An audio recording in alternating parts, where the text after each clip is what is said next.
अस्सलाम वालेकुम जी। कल हमने किया था कि माइनर कैसे मालूम करते हैं, को फैक्टर कैसे मालूम करते हैं, और हमने ये भी देखा था कि डिटर्मिनेंट 2x2 की मैट्रिक्स का कैसे मालूम करते हैं।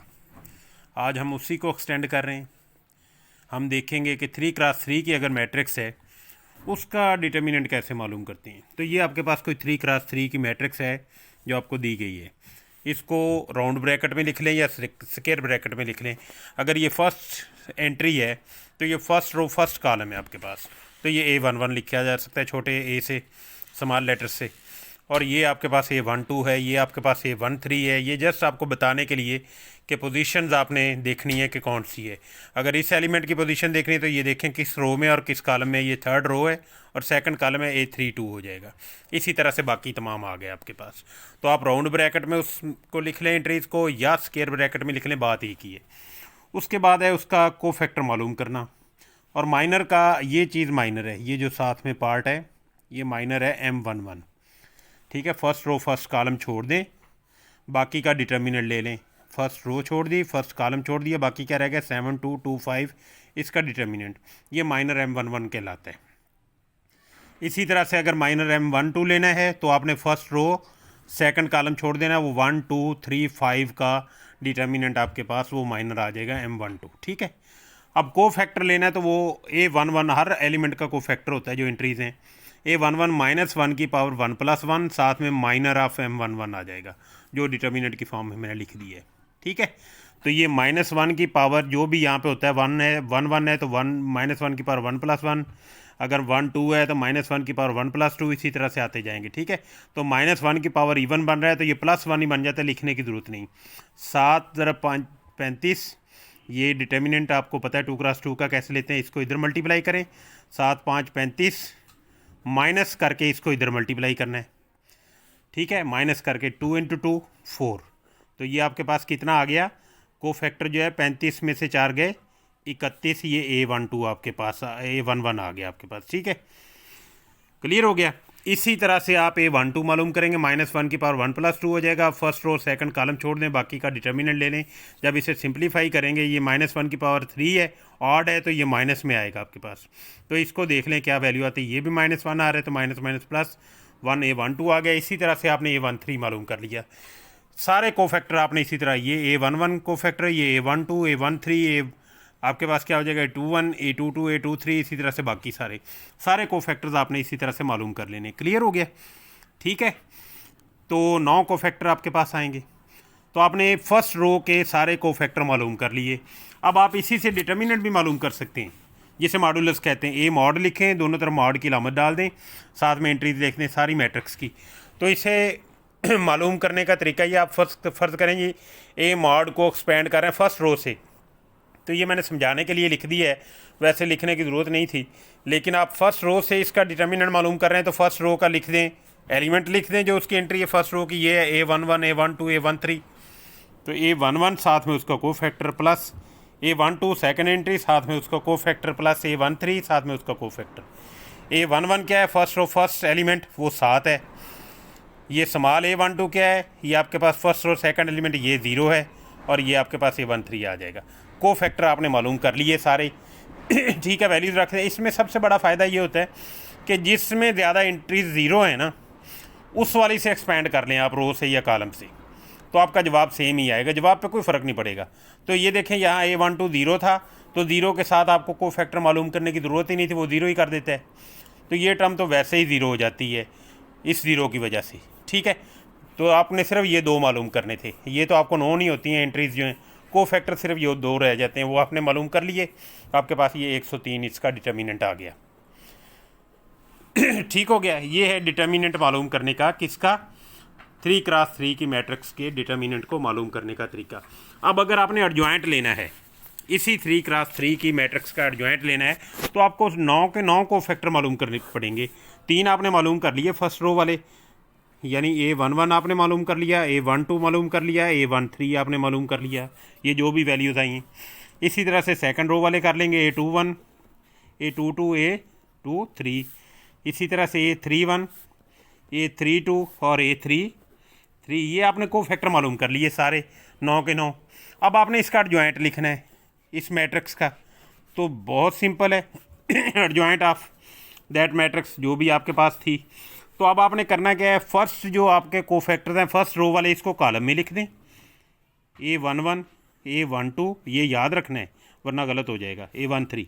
और जो सेकंड रो है उसको कॉलम में लिख दें, A21 A22 A23। और इसी तरीके से थर्ड रो को कॉलम में लिख दें, कॉलम बना देने यानी उसके रोज़ के कॉलम बना देने, A32 और A33। ये जो भी वैल्यूज़ हैं आपके पास ये एडजॉइंट आ जाएगा उस मैट्रिक्स का। ए मॉड आप पहले मालूम कर चुके हैं, ठीक है। तो ए इनवर्स आपके पास क्या आ जाएगा, adjoint of A divide by A mod.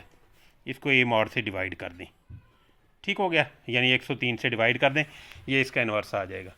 Check करना है कि हमारा जवाब ठीक है या गलत है, तो आपने उस मैट्रिक्स को जो भी है उसके इन्वर्स से लेफ़्ट साइड से मल्टीप्लाई करें या राइट साइड से मल्टीप्लाई करें, जवाब जो है आपके पास आइडेंटिटी मैट्रिक्स आएगी उसी आर्डर की जिस आर्डर की ये आपके पास मैट्रिक्स गिवन थी। ये 3 आर्डर की थी, यानी 3 का मतलब है 3 रोज 3 कॉलम्स, 3x3 आर्डर था इसका, ठीक है। तो जो आइडेंटिटी मैट्रिक्स आएगी वो भी 3x3 की आपके पास आएगी जब आप मल्टीप्लाई करेंगे, लेफ्ट से मल्टीप्लाई करें इन्वर्स को या राइट से, तो आंसर आपके पास आइडेंटिटी मैट्रिक्स ऑफ आर्डर 3 क्या होती है, 1 0 0 0 1 0 0 0 1। ये जवाब आपके पास आएगा, तो इसका मतलब आपका जवाब ठीक है। क्लियर हो गया। अब ये था आपके पास माइनर मालूम करना, कोफैक्टर मालूम करना, और इसी तरीके से आपने मालूम करना डिटर्मिनेंट मालूम करना। उसके बाद डिटर्मिनेंट में क्या होता है, कोई भी पूरी की पूरी रो जो है ज़ीरो हो जाए। देखिए ना, अब दो सिंपल है, ये पूरी की पूरी रो जो है ज़ीरो हो जाती, फ़र्ज़ करें, ठीक है। तो आप इसी से एक्सपेंड करें, ये भी ज़ीरो हो जाएगा, ये भी ज़ीरो हो जाएगा, ये भी ज़ीरो हो जाएगा, तो डिटर्मिनेंट उसका हमेशा ज़ीरो हुआ करेगा। ये याद रखना है, किसी भी डिटर्मिनेंट में पूरी की पूरी रो ज़ीरो हो जाए तो वो डिटर्मिनेंट पूरे का पूरा ज़ीरो हो जाता है। इसी तरह से किसी भी डिटर्मिनेंट के अंदर दो रोज़ या दो कॉलम्स इक्वल हो जाएं तो वो आपका डिटर्मिनेंट भी ज़ीरो हो जाता है। वो जब आप ये फॉर्म लगाते हैं ना कोफैक्टर वाली, तो वो 0 - 0 0 0 आता जाएगा, सारे कोफैक्टर ज़ीरो होते जाएंगे उसमें, ठीक है। दो रोज़ ज़ीरो हो जाएं या दो कॉलम, यानी डिटर्मिनेंट के अंदर दो कॉलम इक्वल हो जाएं या दो रो इक्वल हो जाएं तो हमेशा डिटर्मिनेंट ज़ीरो आएगा, ठीक है। इसी तरह से दो रो ज़ीरो हो जाएं तब भी ज़ीरो आएगा, पूरी की पूरी कॉलम या पूरे का पूरा रो जो है ज़ीरो हो जाए तब भी डिटर्मिनेंट जो है आपके पास ज़ीरो आएगा, ठीक है। ये प्रॉपर्टीज़ हैं, आपने याद रखनी है। इसकी डिटर्मिनेंट की कुछ प्रॉपर्टीज़ आपने ये पढ़ लेनी है सारी की सारी, और ये सवाल आपने खुद ही कर लेने हैं। अब मैं चलता हूँ क्रैमर रूल की तरफ। क्रैमर रूल से सवालों को हल करना सिंपल तरीके से हम कर चुके हैं। ये डिटर्मिनेंट वाले तरीके से हमने देखा, ये मैंने पहले करवा दिया था कि किसी भी सिस्टम ऑफ लीनियर इक्वेशंस को आप इस मैट्रिक्स फॉर्म में लिख सकते हैं। ये हम पहले कर चुके हैं और उसका सोल्यूशन भी हम कर चुके हैं कि ए मॉड मालूम करें, ए इनवर्स इंटू बी से मल्टीप्लाई कर दें, आपके पास जवाब आ जाएगा। अब हम देखते हैं कि क्रैमर रूल से कैसे करना है। क्रैमर रूल बिल्कुल सिंपल है। आपके पास ये कोई सिस्टम ऑफ इक्वेशंस है, ठीक है। इसमें सबसे पहले तो आपने इसकी कोफिशिएंट मैट्रिक्स मालूम कर लेनी है। इसके कोफिशिएंट की मैट्रिक्स लिख लेनी, 1 1 1 1 1 -2 और 3 -5 और 1। इसके कोफिशिएंट जो आपके पास वेरिएबल्स हैं उनके कोफिशिएंट की ये मैट्रिक्स आपने लिख ली। कोफिशिएंट मैट्रिक्स की ये मैं पहले आपको बता चुका हूँ लास्ट लेक्चर में, ठीक है। तो लिखने के बाद आपने इसका डिटर्मिनेंट मालूम कर लेना है। डिटर्मिनेंट भी आपने मालूम कर लिया, तरीका हम देख चुके हैं डिटर्मिनेंट मालूम करने का, जो भी वैल्यू आती है। उसके बाद जब आपने एक्स मालूम करना है, ये एक्स वाई जेड आपने मालूम करना है, क्रैमर रूल से सॉल्व कर रहे हैं। एक्स मालूम करना है तो एक्स वाली जो वैल्यूज़ हैं पहले वाली, ये सारी कॉलम जो एक्स वाला है, ठीक है, ये याद रखना है। जब एक्स मालूम करना है, ये पहले वाला कॉलम सारा राइट हैंड साइड के कांस्टेंट से रिप्लेस कर देना है। इस कॉलम की जगह आपके पास आ जाएगा 2 3 7, ठीक है। जब एक्स मालूम करना है, जब वाई मालूम करना है तो वाई वाली जो सेकंड कॉलम है इसको राइट हैंड साइड के कांस्टेंट से कॉलम से शिफ्ट कर देना है, ये 2 3 7 से, ठीक है। इसी तरह से थर्ड वाला। क्लियर हो गया, याद हो गया। अब देखें, आपने जब एक्स मालूम करना है क्रैमर रूल से सॉल्व करते हुए, पहला कॉलम जो है आपने रिप्लेस कर दिया राइट हैंड साइड वाली कांस्टेंट टर्म से, सारे का सारा, और बाकी एज इट इज़ लिख दिया उस मैट्रिक्स ए का। उसका डिटर्मिनेंट आपने ले लेना है, नीचे हर एक को आपने डिवाइड करना है ए मॉड से। एक्स की वैल्यू जब निकालनी तब भी ए मॉड से, जब वाई की वैल्यू निकालनी तब भी ए मॉड से, जेड की वैल्यू निकालनी तब भी ए मॉड से आपने निकालना है। याद रखना है, एक्स की वैल्यू निकालते हुए एक्स वाले जो कोफिशिएंट हैं उसको आपने रिप्लेस करना है राइट हैंड साइड पे जो मैट्रिक्स आपने बनाई थी इसमें सिस्टम में इक्वेशन में, ये वाली जो है 2 3 7, ठीक है। तो एक्स वाली वैल्यूज़ को आपने राइट हैंड साइड से रिप्लेस कर दें। इसका डिटर्मिनेंट मैं आपको बता चुका हूँ कैसे मालूम करना है। डिवाइडेड बाई ए मॉड करें, आपके पास एक्स की वैल्यू आ जाएगी, जो भी आती है वैल्यू वो बिल्कुल सिंपल है जैसे आपने पहले निकाली। वाई की निकालनी है तो वाई वाले जो कोफिशेंट्स हैं उसको आपने रिप्लेस कर देना राइट हैंड साइड वाले कांस्टेंट से। ठीक है, कर दिया, उसका मॉड ले लेना है डिवाइड बाई ए मॉड।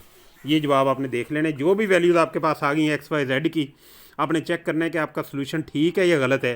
तो आप क्या करेंगे, ये एक्स वाई जेड की तीनों वैल्यूज़ उस वाली इक्वेशन में पुट करना है जिसमें तीनों वेरिएबल मौजूद हैं। जैसे ये इक्वेशन तीनों में मौजूद है बाई चांस, लेकिन हो सकता था कि कोई इक्वेशन सिर्फ X plus Y is equal to 2 होती, तो आपने उस वाली में पुट करना है जिसमें तीनों वेरिएबल्स मौजूद हैं। लेफ्ट हैंड साइड पे पुट करेंगे, एक्स वाई जेड की वैल्यूज सिंपलीफाई करेंगे, देखेंगे राइट हैंड साइड के इक्वल आता है तो इसका मतलब हमारा जवाब ठीक है, अदरवाइज़ वो जवाब गलत है। ठीक हो गया। ये है क्रैमर रूल वाले सवाल, आपने खुद ही कर लेने हैं। ये आपकी समझिए असाइनमेंट है। मैं अभी आपको सेकंड ईयर की बुक से वो असाइनमेंट दूंगा, आपने ये असाइनमेंट सॉल्व कर लेनी है। और डिटर्मिनेंट वाले कुछ सवाल दूंगा, आपने वो खुद ही हल करने हैं।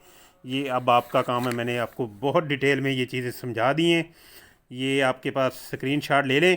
ये क्वेश्चन नंबर 4, 5, 6, 7, 8, ये 8 सवाल जो है ना आपके पास, पहले एक्सरसाइज 7 है मेरे पास, जेड आर भट्टी की बुक है, use Cramer rule to solve this system. इसकी मैं PDF भी बना के सेंड कर देता हूँ।